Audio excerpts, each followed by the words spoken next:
حضرت ابن عباس اور محمد بن کعب روایت کرتے ہیں کہ حضرت یعقوب کو اللہ نے 12 بیٹوں سے نوازا تھا اور ان کے بیٹے بہت خوبصورت تھے۔ اسی وجہ سے انہیں ڈر رہتا تھا کہ ان کے بیٹوں کو نظر بد نہ لگ جائے، کیونکہ نظر بد لگنا تو برحق ہے۔ کہا جاتا ہے کہ بری نظر انسان کو قبر میں اور اونٹ کو پتیلے میں پہنچا دیتی ہے، بری نظر گھڑ سوار کو گھوڑے سے گرا دیتی ہے۔ اللہ کے نبی محمد صلی اللہ علیہ وسلم کا فرمان مبارک ہے کہ العین حق ولو کان شیء سابق القدر سابق العین۔ ترجمہ: نظر بد حق ہے اور اگر تکبیر پر کوئی شے حاوی ہو سکتی ہے تو وہ نظر بد ہے۔ صحیح مسلم حدیث نمبر 5831 روایت ہے، اگر تم لوگوں کو غسل کرنے کا کہا جائے تو غسل کرو۔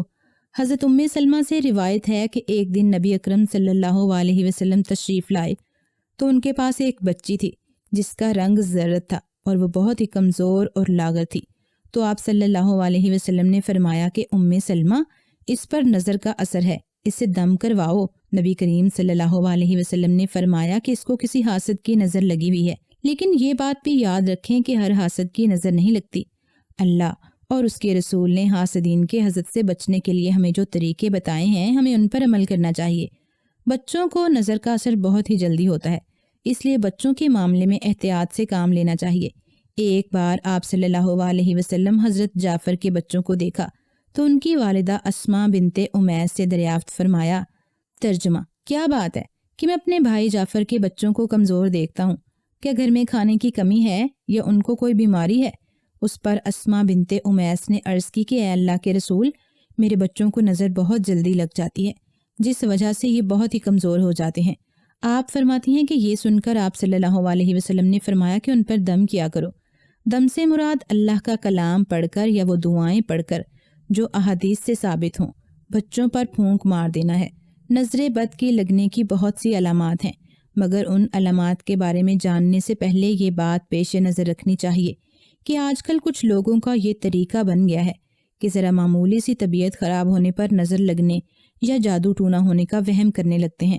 نظر بد لگنا حق ہے، لیکن اس کا یہ مطلب بھی نہیں کہ آپ ہر معاملے کو ہی نظر سمجھ لیں یا جادو سمجھ لیں اور جعلی پیروں فقیروں کے پاس جا کر اپنا وقت اور پیسہ دونوں ضائع کریں۔ اگر طبیعت خراب ہو تو ہمیں پہلے کسی ماہر ڈاکٹر یا طبیب سے اپنا معالجہ کروانا چاہیے اور دوا وقت پر لینی چاہیے۔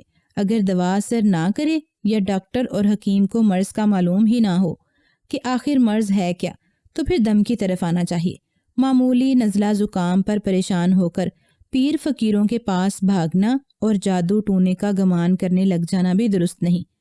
یہاں نظر بد کی کچھ علامات بیان کی جاتی ہیں جس سے آپ اندازہ لگا سکتے ہیں کہ کسی کو نظر بد ہے یا نہیں۔ جسے نظر لگی ہو اس کا چہرہ پیلا پڑ جاتا ہے، سینے میں گھٹن محسوس ہوتی ہے، قرآن کی تلاوت سن کر جسم درد ہوتی ہے، معمول سے بہت زیادہ گرمی لگتی ہے، قرآن سن کر پسینہ آتا ہے، پہلوؤں میں درد ہوتی ہے، بے چینی محسوس ہوتی ہے اور مریض ادھر ادھر دیکھتا ہے۔ مریض بلا وجہ روتا ہے، کبھی کبھی بیٹھے بیٹھے رونا شروع کر دیتا ہے۔ بعض اوقات مریض کے پاس بیٹھے ہوئے لوگوں پر بھی علامات ظاہر ہو جاتی ہیں، اس کی وجہ مریض کی حالت دیکھنا یا قرآن کو سمجھنا ہوتی ہے۔ اس سے یہ مطلب ہرگز نہیں لینا چاہیے کہ ان پر بھی جادو کے اثرات ہو گئے ہیں یا ان کو بھی نظر لگ گئی ہے۔ جسم کے مختلف حصوں کا بلا ارادہ حرکت کرنا، بعض دفعہ جسم میں کپ کپی طاری ہو جانا، دل ڈوبتا ہوا محسوس ہونا، پٹھوں کا اکڑ جانا اور جسم میں ہر وقت درد رہنا، نیند بہت زیادہ آنا اور بے حواسی محسوس ہونا، پہلوؤں میں ٹھنڈک کا احساس ہونا، کسی بیماری کے بغیر جسم پر نیلے اور سبزی مائل دھبوں کا پڑنا۔ نظر بدی کا علاج نبوی کیا ہے؟ وہ دم جو حضرت جبرائیل نے آپ صلی اللہ علیہ وسلم پر کیا، وہ کیا تھا؟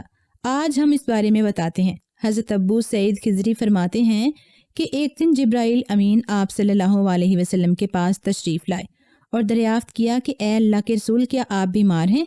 آپ نے فرمایا کہ ہاں۔ تو جبرائیل نے فرمایا، میں اللہ کے نام سے آپ پر دم کرتا ہوں، ہر اس چیز سے آپ کو ایذا پہنچا رہی ہیں، ہر نفس کے شر سے اور ہر حسد کی آنکھ سے، میں اللہ کے نام سے آپ پر دم کرتا ہوں، اللہ آپ کو شفا عطا فرمائے۔